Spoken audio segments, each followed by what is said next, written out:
Alright, so today we're going to talk about something that is going to be a bit tiny bit controversial. Because the thing is that there has been a introduction of this kind of knowledge into the West for a while, but the thing is that it's something that is seen as occult, maybe an occult practice. And so I'm going to tell you about why it is that Donald Trump and a huge majority of the elite, well, actually not so much now, because there is this group that I'm going to tell you about in a little bit.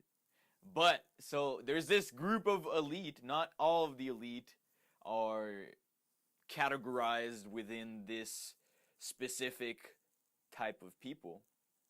But Donald Trump is definitely one of them. Let me just tell you that. And even though, if he does live true to his commitment to excellence, then he would actually consider the practices that I'm about to talk about. Because those practices are like the best of the best. And as I know Donald Trump, well, I don't know him personally, so he might just be bullshitting. But in his book, he says, in one of his books, he says he's committed to excellence. And nothing but that belief, this isn't word for word, but nothing but that belief is what keeps him going. His commitment to excellence. So if he was actually committed to excellence, he would be talking about tantric sex all over the place. He'd be saying tantric sex this, tantric sex that. But why isn't he? And why isn't a bunch of the elite talking about this kind of practice? And I'm about to tell you. Because for a long time, people have been led by their fears, by their insecurities, by their illusions that they make in their mind. And I being one of them at one point. But the thing is, once you see, you cannot go back. Once you truly get a glimpse of understanding, you cannot go back. That's it. I fucked you over, but I fucked you over in a good way because I know you're a badass. I know you want truth in your life. I know you want true fulfillment, not fucking materialistic bullshit. I can't tell you how many guys I've met at retreats and events and intensive seminars that sometimes have made multiple figures, multiple like billionaire CEO type person. And yet that's not what they wanted. And so they start searching for something more. And that's when they start to get into what the awakened elite are all about. Which is creating things, businesses, services, products, mastering crafts in order to serve humanity for the better. All of humanity, not just themselves, but all of humanity. And this is why we've come to see new technologies emerge, new products in the market that are more health conscious, mind conscious, and environmentally conscious. I've been telling you, there's this group of people that are working behind the scenes, both for good and others. Not necessarily. It's debatable, good or bad. I feel like they're just not seeing the full picture, and that's why I'm here to talk to you about tantric practices. Because the reason why they don't want you to know and don't want you to understand these practices within yourself and through embodiment is because, could you imagine if everyone was just walking around well fucked? Could you imagine if everyone was just so happy because they just had the best sex of their lives? Not just physical, but like emotionally and spiritually, and just like mind-blowing, breathtaking, heart surrendered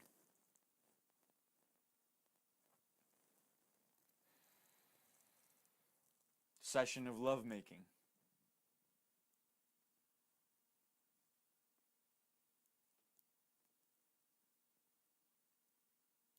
People would be like, fight wars? Why, man? Why? We just had the best sex of my life. Why do I have to go prove myself? Because evolutionary, there was this, I went to one of the last seminars that I went to, because I'm not saying this to brag, but this is just like to show you, because a lot of people don't, they get to a certain level and they're happy with it.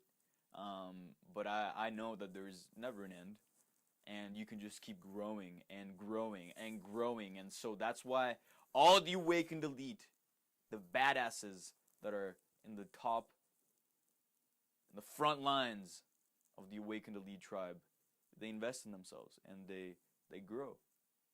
It's not just like a blind investment. It's like an intelligent investment, an investment in themselves. And so in this investment that I made in myself, I got to meet an author that I wasn't even expecting to meet there. One of the leading behavioral psychologists in the world, Dr. David Buss. Yes, Buss, I believe. They gave us a free book at the event. Sweet, sweet event. Badassery everywhere. Anyways, so what Dr. Buss talked about was the fact that we have all these things that we react to biologically because of our ancestors and the way that we were to cope with survival, because sex at its primal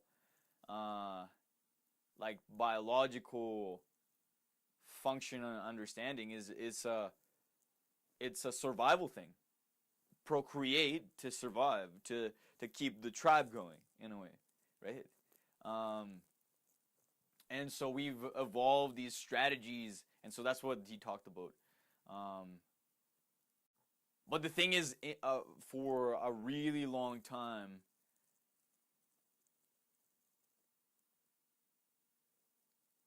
acquiring a mate for a man really did mean having more. Because the more resources, the better you're going to have a chance of having a child and nourishing that child and keeping the tribe alive. And that was the basic role of women back in the day. Procreate and take care of the baby and nourish, and you know, like that was basically it. Right? And so in that there's a sort of beauty, because it shows us a lot about nature, how we came from unconscious behavior into more and more conscious behavior. And the thing is, like, we haven't changed that much, but consciousness has been picking up speed because of the connectedness of humanity at this point. We have so much access to information, so much access to each other, and yet we're still isolated. But from that isolation is coming the desire to connect, the desire to be part of something greater, the desire to, and that's why when they're insecure, when they don't feel good about themselves because they are told that they're not enough, the masses tend to follow certainty. That's why it benefits a certain amount of the elite to keep everyone insecure, to keep everyone guessing in the dark, thinking that they're not enough because they weren't able to last long enough in bed. I've been there. Because they are stuck in power games that don't allow the couples to truly gift each other with the fullness of their love, because they feel if they give too much, then they're losing their power, and so no one is ultimately fulfilled. And so I could get into like a whole thing. I'll just briefly explain it because I gotta get shit done. I gotta eat and keep dominating the fuck out of this day. And so then people go away. Some people are actually like a bit more evolved emotionally and spiritually. So they go into a relationship which is like two self-fulfilled people, but they don't depend on each other. And the thing is that in that sense, there's still like a lack of polarity. It's more like they're just friends for the most part. And at the beginning, it's always tends to kind of start with passionate sort of romance stage. But once that wears off and you go back to that independent sort of like, I'm this person and I'm self-fulfilled and I'm my own person. That's great. That's amazing. It's part of evolution. But then there's another realm. And those are the realms where intimate communion, the yoga of intimacy, sexual yoga, tantric practices will lead you. Because you'll have to be able to be fulfilled yourself, but you'd rather just focus on just purely giving. Just purely giving and gifting and truly feeling the moment and being in touch with your emotions and joy and pleasure and bliss and all the good things that make a person happy as fuck in a way. And share that. And when you are like that, you're not going to be easily manipulated, because you're actually going to be paying attention to the moment and not just looking for some certainty in someone who stands there and is able to public speak. And so that's why you shouldn't really look into those practices. Because then we'd have a problem in our hands.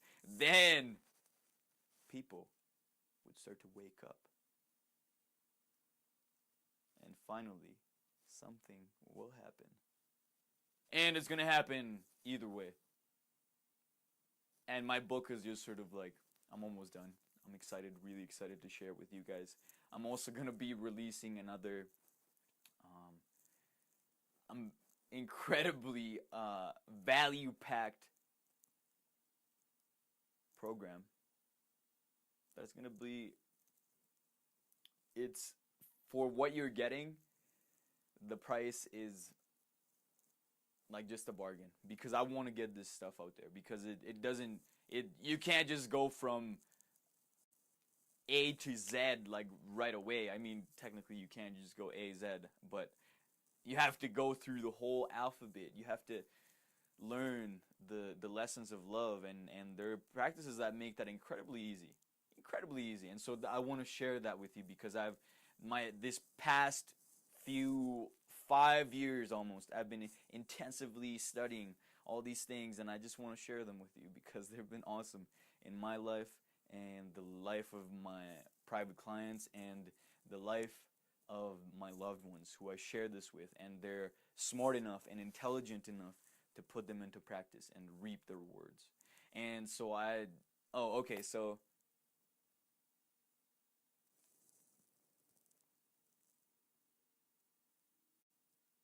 it doesn't just go from A to Z. So I want to teach every single thing, and meditation is a great tool, is an essential part of it, but love is the main practice. And so we're either creating love or refusing to create love in the world. And I'm going to leave you with that, because you probably shouldn't be hearing this. It'd be dangerous, man. People awakening? Holy fuck.